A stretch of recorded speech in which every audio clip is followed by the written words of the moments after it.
आज हम आगे के क्वेश्चन करते हैं, लास्ट वाले।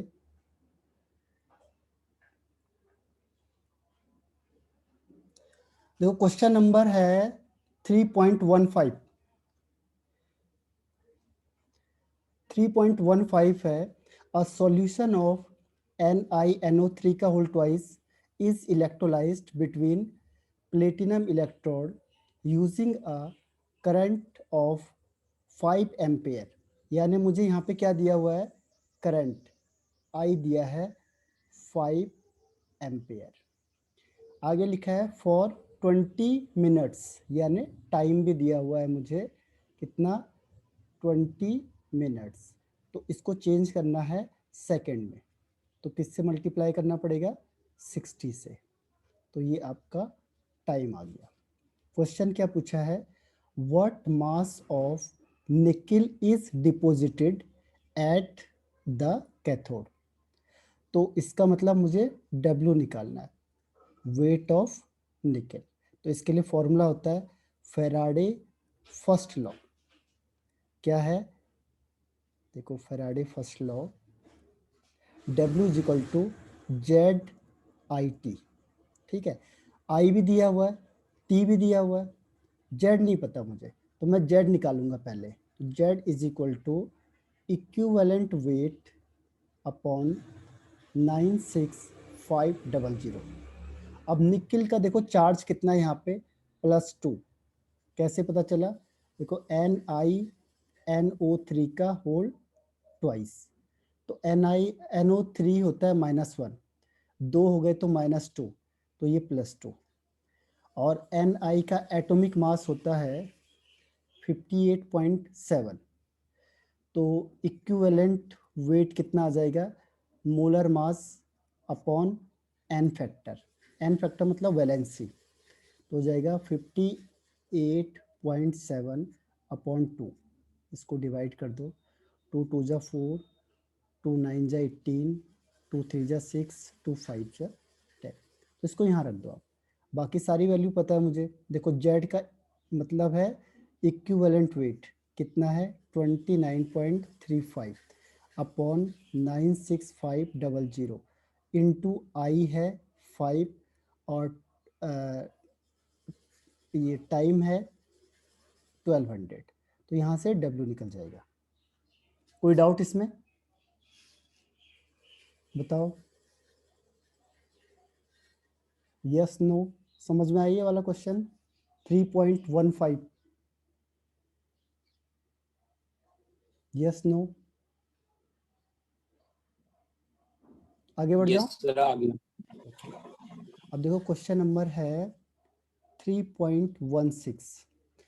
3 इलेक्ट्रोलाइटिक सेल, यानी 3 सेल है आपके पास, 1 2 एंड 3 सेल है।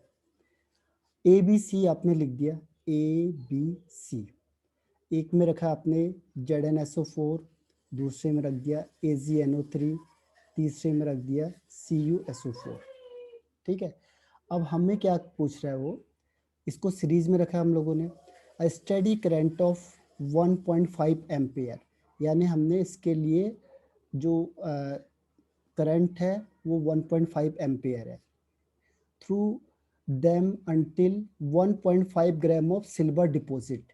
यानी वेट ऑफ सिल्वर डिपॉजिट है 1.45 ग्राम। आगे क्या कह रहा है वो, how long did the current flow, यानी मुझे T निकालना है। और what mass of copper and zinc were deposited, यानी कि wait of copper and wait of zinc, ये दोनों हमें निकालने हैं। ठीक है, अब कैसे निकालेंगे हम लोग, जो वेट ऑफ कॉपर और वेट ऑफ जिंक निकालेंगे उसका तो सिंपल मेथड है Faraday second law. Faraday second law, Faraday second law क्या कहता है कि वेट ऑफ, अब देखो हमें कौन सा गिवन है, सिल्वर का, और निकालना चलो कॉपर। तो कॉपर निकालने के लिए हम क्या करेंगे, weight of copper upon weight of silver is equal to equivalent weight of copper upon equivalent weight of Ag। अब तीनों के मैं इक्विवेलेंट वेट निकाल लेता हूं। देखो इसको हटा देता हूँ। पहले मैं निकालता हूँ इक्विवेलेंट वेट। देखो equivalent weight of copper, copper का एटॉमिक मास होता है 63.5 और इसमें चार्ज है 2। देखो यहाँ पे 2 प्लस चार्ज है, इसमें +1 चार्ज है, इसमें +2 चार्ज है, क्योंकि SO4 होता है -2 और NO3 होता है -1। तो ये निकल जाएगा 2 3 जा 6, 2 1 जा 2, 7 5। और इक्विवेलेंट वेट ऑफ सिल्वर, इसके लिए गिवन होता है molar mass upon N factor. तो इसका मोलर मास है 108/1 यानी 108। और तीसरा है इसमें zinc, equivalent weight of zinc is equal to 65.5/2।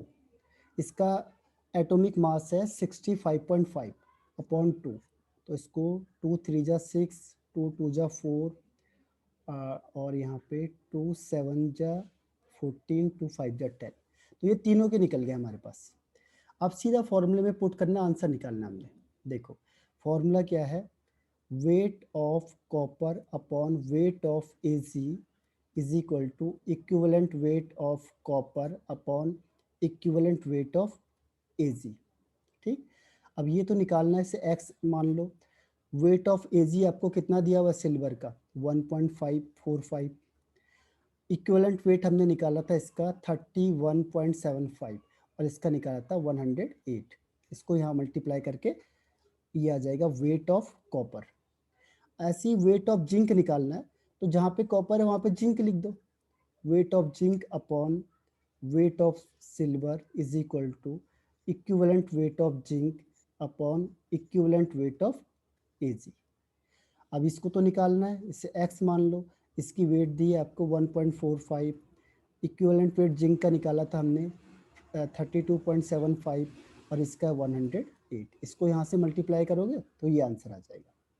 तो ये है आपका कौन सा लॉ, फेराडे सेकेंड लॉ। बताओ क्लियर हुआ कि नहीं हुआ। पहले ये what mass of copper and zinc were deposited, तो जब भी एक का मास दिया होगा और दूसरे का पूछा होगा तो इसके लिए हम लगाएंगे फेराडे सेकेंड लॉ। क्या है, weight of one element upon weight of second element is equal to equivalent weight of one element upon equivalent weight of another element.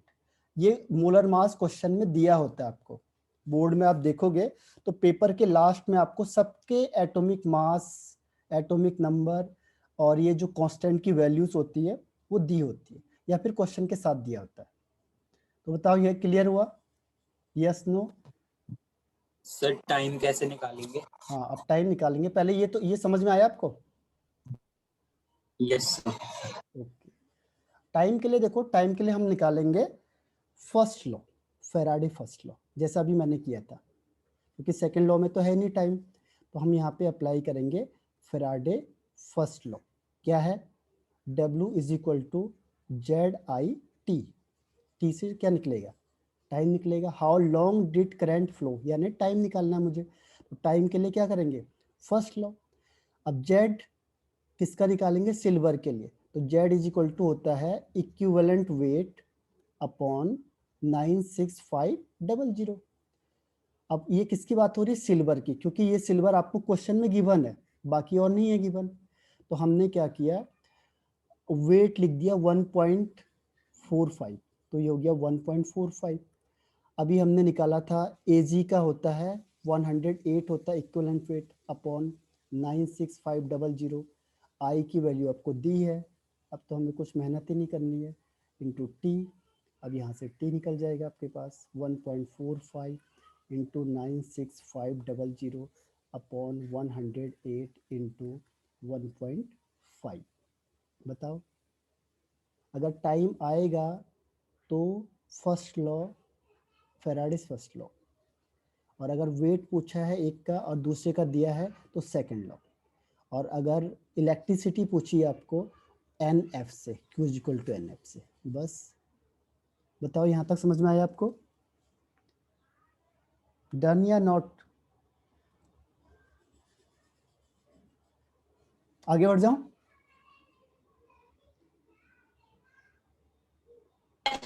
Yes sir. Okay done. तो हम आगे बढ़ जाते हैं। Next one is 3.17। 3.17 में क्या है देखो, using the standard electrode potential given in table 3.1, ये है electrochemical series. Predict if the reaction between the following is feasible. Feasible का मतलब होता है स्पॉन्टेनियस, जो अपने आप हो रही है या नहीं हो रही है, उसके लिए एक वर्ड आता है फिजिबल। तो इसके लिए रिएक्शन कैसे लिखेंगे देखो, इसके लिए है आपके पास Fe3+ प्लस आई माइनस, ये दोनों को एक साथ लिख दो आप। अब जो 3+ है ये चेंज होता है 2+ में, और आई माइनस चेंज होता है I2 में। तो अब देखो इसमें क्या होगा, जो Fe है 3+ से 2+ में जाएगा तो इसका होगा रिडक्शन, और I माइनस से I2 जाएगा तो इसका होगा ऑक्सीडेशन, क्योंकि ऑक्सीडेशन स्टेट बढ़ रहा है, जीरो माइनस से जीरो, ये 3 से 2 में आ रहा है, तो कम होगा तो रिडक्शन और ज़्यादा होगा तो ऑक्सीडेशन। अब मुझे E0 सेल निकालना है, तो हो जाएगा E0 reduction minus E0 oxidation. ये इलेक्ट्रोकेमिकल सीरीज में देखना है आपने, तो इसकी वैल्यू है 0.77 और I की वैल्यू है 0.54, तो जगह 0.54। तो अगर इसकी वैल्यू प्लस में आई तो ये फिजिबल है। अगर जो E0 सेल है वो वैल्यू प्लस है तो स्पॉन्टेनियस या फिजिबल, और अगर इसकी वैल्यू माइनस है तो नॉन स्पॉन्टेनियस या नॉट फिजिबल। ठीक है, तो हमने देखना है केवल प्लस की वैल्यू आ गई यानी ये फिजिबल है, ये हो सकता है। फिजिबल मतलब स्पॉन्टेनियस, अपने आप होगा जो, तो ये 32.0 वोल्ट, तो this one is feasible first. ऐसे ही देखो सेकंड है आपके पास, सेकंड में क्या है एजी प्लस चेंज होगा एजी में, ये याद रखना है। और कॉपर आपको पता है चेंज होता है Cu2+ में। अब प्लस से जीरो में गया तो रिडक्शन, और जीरो से प्लस में आया तो ऑक्सीडेशन। तो इसमें E0 cell is equal to E0 reduction minus E0 oxidation. Reduction में Ag की वैल्यू होती है 0.80, कॉपर की वैल्यू होती है 0.34, इसको माइनस कर दोगे 6 और यहाँ पे 7 में से 4 3 या 4, यानी प्लस में आ गई वैल्यू, तो ये भी फिजिबल। तो second one feasible, first one feasible. ठीक है, ये दो समझ में आ गए, बताओ यस नॉट।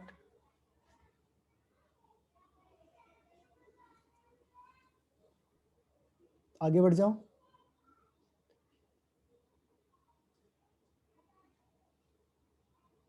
ओके, अब क्वेश्चन नंबर नेक्स्ट है, थर्ड वन इज Fe3+। तो जो Fe3+ होता है ये चेंज होता है Fe2+ में, और दूसरा Br-, तो Br- चेंज होता है Br2 में, ये फिक्स है। तो देखो +3 से +2 यानी ऑक्सीडेशन नंबर कम हो रहा है तो रिडक्शन, और ये माइनस से जीरो यानी कि ऑक्सीडेशन बढ़ रहा है तो ये ऑक्सीडेशन। तो E0 cell is equal to E0 reduction minus E0 oxidation. Reduction कौन है, Fe वाला, Fe की वैल्यू अभी हमने की थी यहाँ से 0.77 माइनस Br की वैल्यू होती है 1.08, हो जाएगा 1.08। ये इलेक्ट्रोकेमिकल सीरीज में दिख जाएगा आपको, तो इसकी वैल्यू नेगेटिव आएगी, तो नेगेटिव आएगी मीन्स नॉन स्पॉन्टेनियस या नॉन फिजिबल, ये फिजिबल नहीं है। ठीक है, हमें साइन से मतलब है बस, तो third one is not feasible. ऐसी फोर्थ वन को चेक करते हैं। फोर्थ वन में देखो Ag है पहले यहाँ पे, Ag प्लस यहाँ पे है Fe3 प्लस गिब्स। Ag टूटेगा Ag प्लस में और 3 टूटेगा 2 में। अब देखो इसमें क्या होगा, ऑक्सीडेशन नंबर इंक्रीज हो रही है यानी ऑक्सीडेशन, ऑक्सीडेशन नंबर डिक्रीज हो रही है यानी रिडक्शन। तो E naught cell is equal to reduction पहले आता है और ऑक्सीडेशन बाद में आता है। तो इसकी वैल्यू है 0.77 माइनस Ag की वैल्यू है 0.80। इसको माइनस करेंगे तो आंसर माइनस में आएगा आपके पास, यानी ये भी क्या हो गया, नॉट फिजिबल। अब ये लास्ट वाला है देखो ब्रोमीन, अगर Br2 लिखा होगा तो ये टूटेगा Br माइनस में, और दूसरा है Fe2 प्लस। अब देखो 0 से माइनस हो गया यानी ऑक्सीडेशन नंबर कम हो रही है, कम हो रही है मतलब रिडक्शन, तो इसका ऑक्सीडेशन होगा तो ये +2 से +3 में पहुंच जाएगा। ठीक है, इसका हो जाएगा ऑक्सीडेशन। तो फिर हम क्या करेंगे, E naught cell is equal to E naught reduction minus E naught oxidation. अब क्या होगा, देखो रिडक्शन किसका हो रहा है, ब्रोमीन का। ब्रोमीन की वैल्यू अभी हमने करी थी 1.08 और आयरन की वैल्यू थी 0.77। इसको माइनस करेंगे तो आंसर प्लस में आ जाएगा, तो ये फिजिबल। ये बताओ, ये क्वेश्चन आया समझ में आपको? 3.17 यस नो? किसी को नहीं आया तो रिपीट बोल दो, बताओ यस या नो।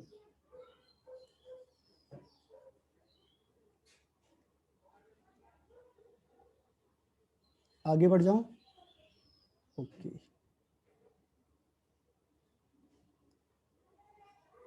अब देखो लास्ट वाला क्वेश्चन आ गया हमारा, प्रिडिक्शन वाला। ये है इस चैप्टर का last question. Predict the product of electrolysis in each of the following. पहला है aqueous solution of AgNO3 with silver electrode. तो सिल्वर क्या होता है, एक्टिव इलेक्ट्रोड होता है, तो ये पार्टिसिपेट करेगा। अब देखो पहले देखते हैं हम, AgNO3 किस में टूटेगा, Ag प्लस में और NO3 माइनस में। एक्वस है तो H2O किस में टूटेगा, H प्लस और OH माइनस में। ये प्लस वाला कहाँ जाएगा, नेगेटिव के पास कैथोड में, नेगेटिव वाला कहाँ जाएगा, प्लस के पास यानी एनोड में। ठीक है, अब इन दोनों में से किसकी स्टैंडर्ड रिडक्शन पोटेंशियल की वैल्यू ज़्यादा है, तो आप देखोगे कि Ag की वैल्यू ज़्यादा है H प्लस से, क्योंकि Ag हाइड्रोजन से नीचे है, तो इसका मतलब Ag डिपॉजिट होगा। और यहाँ पे जो एक्टिव इलेक्ट्रोड है इसकी वजह से एनोड में सिल्वर ही होगा बस, क्योंकि एनोड में कोई जा नहीं सकता है। तो जो एनोड होगा वहाँ पे भी कौन रहेगा, केवल Ag रहेगा। तो अब मैं इसकी रिएक्शन लिख देता हूँ, देखो इसकी रिएक्शन कैसे होगी। मैंने कहा एट कैथोड, कैथोड में क्या होगा, जो Ag प्लस है ये इलेक्ट्रॉन को गेन करेगा और ये बन जाएगा Ag। और एट एनोड, एनोड में क्या होगा, जो Ag है ये इलेक्ट्रॉन को लूज करेगा, ये बन जाएगा Ag प्लस। यानी कि कैथोड में और एनोड में दोनों जगह क्या होगा, सिल्वर ही रहेगा बस। तो इसमें दोनों जगह पे सिल्वर ही मिलेगा आपको, कैथोड में भी और एनोड में भी। ठीक है, ये समझ में आया आपको? एक ही एग्जांपल दिया है इसमें एक्टिव इलेक्ट्रोड का। अब सेकंड वन देखो, इसमें पहले पूरे कर लेते हैं। सेकंड वन है इसमें, सेकंड यही दे दिया देखो इसमें, an aqueous solution of AgNO3, लेकिन इसमें प्लेटिनम इलेक्ट्रोड है, यानी अब इलेक्ट्रोड का काम खत्म है, इलेक्ट्रोड यहाँ पे काउंट नहीं होगा क्योंकि इनर्ट इलेक्ट्रोड है प्लेटिनम। फिर वही करेंगे हम, Ag प्लस NO3 माइनस, दूसरा वाटर है एक्वस में H प्लस OH माइनस। अब इन दोनों में से अभी मैंने बताया था आपको कि Ag प्लस की वैल्यू ज़्यादा होती है ई स्टैंडर्ड रिडक्शन पोटेंशियल की वैल्यू, तो ये रिडक्शन होगा इसका, तो यहाँ पे Ag प्रीफर होगा। अब इन दोनों में से कौन जाएगा, तो इसके लिए मैंने आपको एक ट्रिक बताया था। क्या बताया था, देखो, सब नेता हॉल के बाहर आए, तो इसमें से देखो NO3 और OH में से OH की वैल्यू ज़्यादा है, तो OH को हम कंसीडर करेंगे, यहाँ पे इसको हम कंसीडर करेंगे, बाकी से भूल जाओ, ये सॉल्यूशन में रहेगा बस, लेकिन ये इलेक्ट्रोड में नहीं जाएगा। इलेक्ट्रोड में कौन जाएंगे, ये और ये कहाँ जाएगा, कैथोड में, और ये कहाँ जाएगा, एनोड में। तो इसकी रिएक्शन लिख देंगे, कैथोड में Ag प्लस इलेक्ट्रॉन गेन करेगा, ये बन जाएगा Ag। एनोड में कौन जाएगा, OH माइनस, ठीक है, इसको चेंज कर दो, वाटर में, ऑक्सीजन में और इलेक्ट्रॉन में। तो मेन यहाँ से जो गैस निकलती है वो है ऑक्सीजन गैस, ये ऑक्सीजन। तो आपका आंसर क्या होगा कि कैथोड में Ag और एनोड में ऑक्सीजन। तो ये फाइनल आंसर है 1 2, ठीक है। अब थर्ड करते हैं। थर्ड में लिखा है अ dilute solution of H2SO4 with platinum electrode. Platinum मतलब इनर्ट इलेक्ट्रोड है, तो ये पार्टिसिपेट नहीं करता है। तो H2SO4 को हम तोड़ते हैं 2H प्लस और SO4 2 माइनस में, वाटर को तोड़ेंगे H प्लस में OH माइनस में, तो होगा क्या, अब यहाँ पे कैथोड में तो हाइड्रोजन है और एनोड में इन दोनों में से OH कंसीडर होगा, अभी हमने किया था, देखा था, ठीक है। तो अब फिर इसकी रिएक्शन लिख दो, एट कैथोड क्या होगा, H प्लस इलेक्ट्रॉन गेन करेगा H, इसे कहते हैं प्राइमरी चेंज, पहला स्टेप वाला। फिर हाइड्रोजन हाइड्रोजन कंबाइंड होंगे, H2 बना देंगे, इसे कहते हैं सेकेंडरी चेंज। दूसरी रिएक्शन किस में होगी, एट एनोड में। एनोड में फिर वही आ गया, OH माइनस किस में चेंज होगा, ये H2O में प्लस O2 में प्लस इलेक्ट्रॉन में, ठीक है। तो यहाँ से मेन क्या मिलेगा, O2। तो हम क्या लिखेंगे फाइनली कि मुझे कैथोड में क्या मिला, हाइड्रोजन गैस, और मुझे एनोड में क्या मिला, ऑक्सीजन गैस, यानी वाटर ही डिसोसिएट हुआ इसमें, मेन इसका रोल खत्म है यहाँ पे H2SO4 का, ठीक है। तो ये थर्ड हो गया 1 2 3। अब फोर्थ वाला करते हैं। फोर्थ में है an aqueous solution of CuCl2 with platinum electrode. फिर CuCl2 टूटेगा Cu2 प्लस और 2Cl माइनस में, ठीक है। और एक्वस लिखा है यहाँ पे, तो इसमें वाटर होगा, वाटर टूटेगा H प्लस में और OH माइनस में। ये कैथोड है और ये एनोड है। अब होगा क्या, देखो, इसमें से Cu2 प्लस की वैल्यू ज़्यादा होती है H प्लस की स्टैंडर्ड रिडक्शन पोटेंशियल की, तो कौन प्रिफर होगा यहाँ पे, Cu।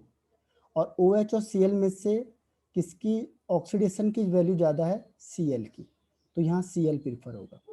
तो हम कहेंगे at cathode Cu2 plus plus 2 electron give Cu।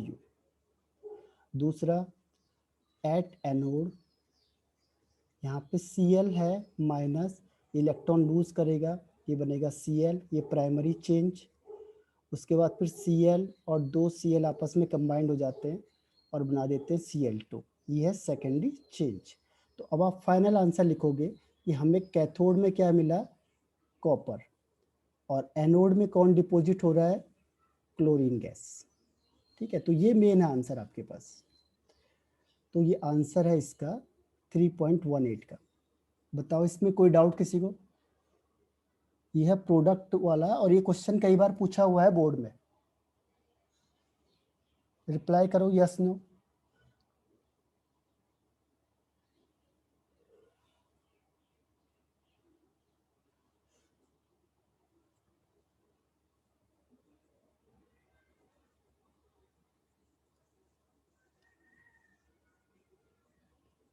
Okay,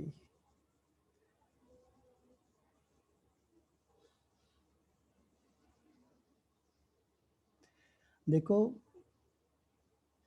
जो क्वेश्चन प्रिडिक्ट है ना, इसमें प्रिडिक्ट का मतलब हमने क्या करना है, इसको बताना है कि हमें फाइनल प्रोडक्ट क्या मिला। तो फाइनल प्रोडक्ट को हम निकालते हैं जब भी कोई प्लस वाला होता है, तो प्लस को हम देखते हैं इलेक्ट्रोकेमिकल सीरीज से। आप टॉप टू बॉटम जाओगे, उससे हम प्रिफर करेंगे जो बॉटम वाला होगा, क्योंकि टॉप टू बॉटम होता है जो स्टैंडर्ड रिडक्शन पोटेंशियल इंक्रीज होती है। तो जब ये बढ़ता जाएगा टॉप टू बॉटम, तो उससे क्या होगा कि उसकी रिडक्शन करने की टेंडेंसी बढ़ जाएगी। जैसे मैंने लिखा Ag+, तो ये इलेक्ट्रॉन को बहुत जल्दी गेन करके डिपॉजिट हो जाएगा। तो हमें क्या याद करना पड़ेगा इसके लिए, इलेक्ट्रोकेमिकल सीरीज। ठीक है, इलेक्ट्रोकेमिकल सीरीज से आराम से आ जाएगा। और जो माइनस वाला होता है, तो माइनस के लिए आपके पास यही है बस, इसके अलावा नहीं आते। SO4 यानी सब नेता हॉल के बाहर आई। अब इनमें से अगर जैसे OH और Cl है तो हम Cl को प्रेफरेंस देंगे, अगर Cl और Br है तो Br को, सबसे ज़्यादा I को। इन दोनों का ऑक्सीडेशन नहीं होता, ये ध्यान रखना आपने। क्यों? क्योंकि इसकी हाईएस्ट ऑक्सीडेशन स्टेट होती है 6, इसकी 5, तो ये इससे बढ़ा नहीं सकता है, इसीलिए इनका ऑक्सीडेशन पॉसिबल नहीं है। तो आपका जो आंसर डिसाइड होगा वो इन चारों से होगा। ठीक है, अब इसमें से कोई भी एक एग्जाम्पल पूछ सकते हो आप। तो जैसे आपने कहा इसमें भी दो तरीके के इलेक्ट्रोड हैं, एक है एक्टिव, एक है इनएक्टिव। एक्टिव में क्या होता है, एक्टिव जो इलेक्ट्रोड होता है वो रिएक्शन में पार्टिसिपेट करता है, ये एनोड में किसी को नहीं आने देगा, ये एनोड में खुद रहता है। और कैथोड में डिसाइड होता है किसके बेस पे, स्टैंडर्ड रिडक्शन पोटेंशियल के बेस पे। तो एक्वस का मतलब है वाटर, तो हमने क्या किया, वाटर को तोड़ दिया H+ में और OH- में। दूसरा हमारे पास क्या है, AgNO3, तो AgNO3 को हमने तोड़ा Ag+ में और NO3- में। तो अब इन दोनों में से कंपटीशन था कि कौन जाएगा। देखो ये इलेक्ट्रोड ये है आपके पास रखा हुआ, और ये H+ है और ये Ag+ है। तो अब ये इससे यहाँ मूवमेंट करेगा, ये माइनस चार्ज है, माइनस मतलब कैथोड। तो इसमें से उन्होंने कहा कि जिसकी स्टैंडर्ड रिडक्शन पोटेंशियल की वैल्यू ज़्यादा है, यानी वो जल्दी रिड्यूस होगा, यानी उसकी इलेक्ट्रॉन को गेन करने की कैपेसिटी ज़्यादा है, तभी तो जल्दी डिपॉजिट हो रहा है।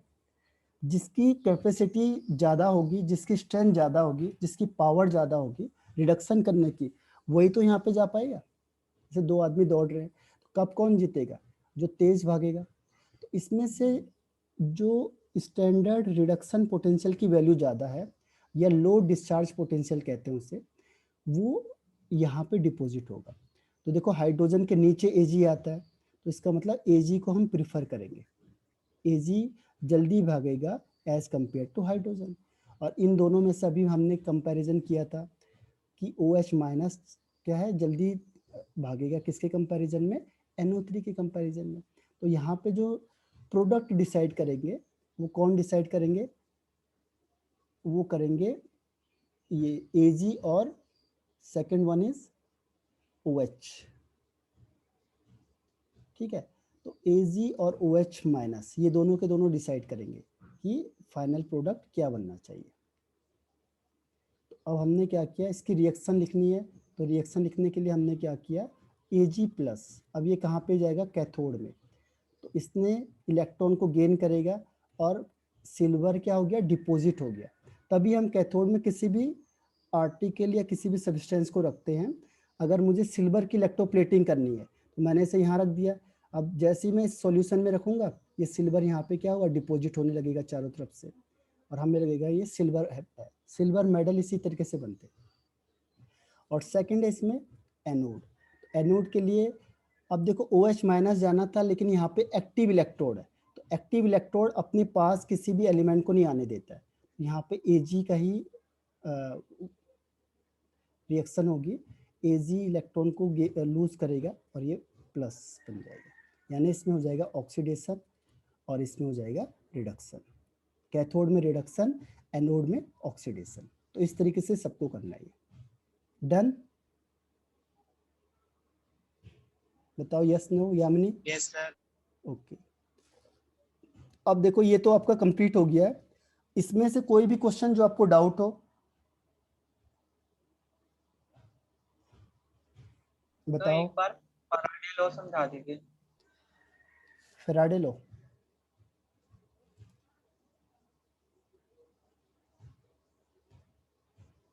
देखो फैराडे लॉ क्या होता है। फैराडे का फर्स्ट लॉ कहता है,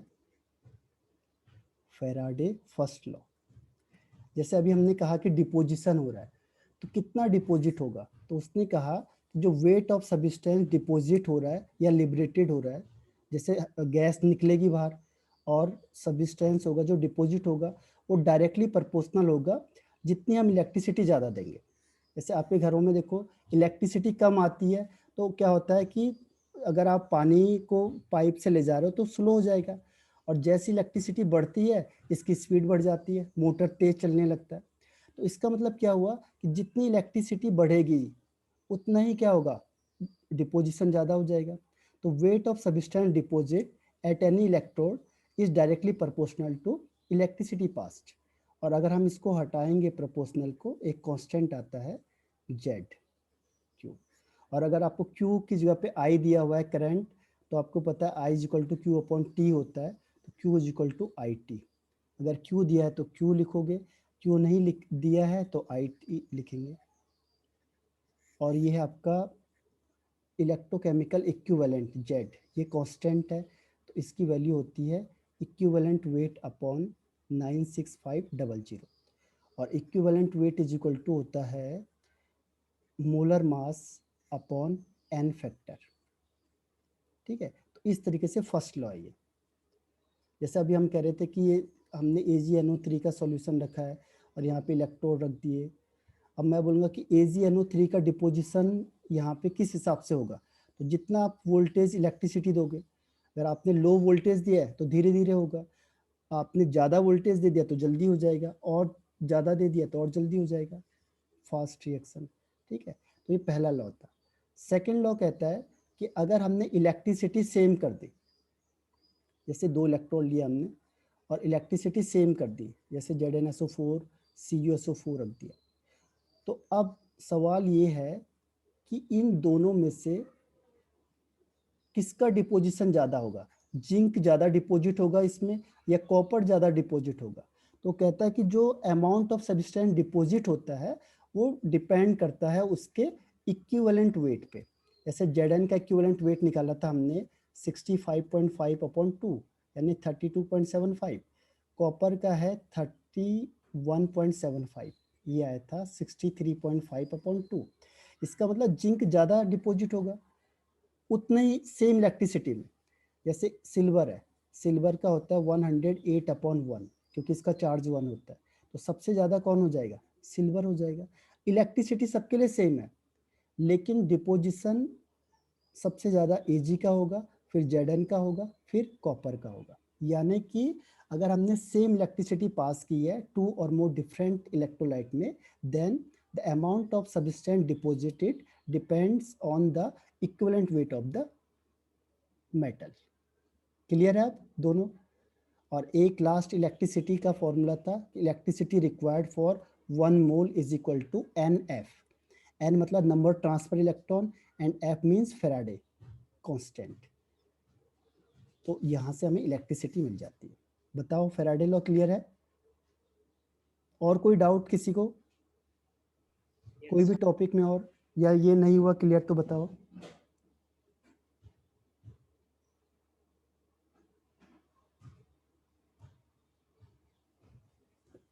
और कोई?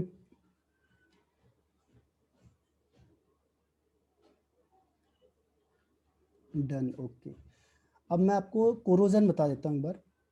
और कोई है तो बताओ मुझे, नहीं तो मैं कोरोजन बता देता हूँ। बताओ, इसमें कोई प्रॉब्लम? चेक करके देखो एक बार। चलो मैं आपको कोरोजन बता देता हूँ।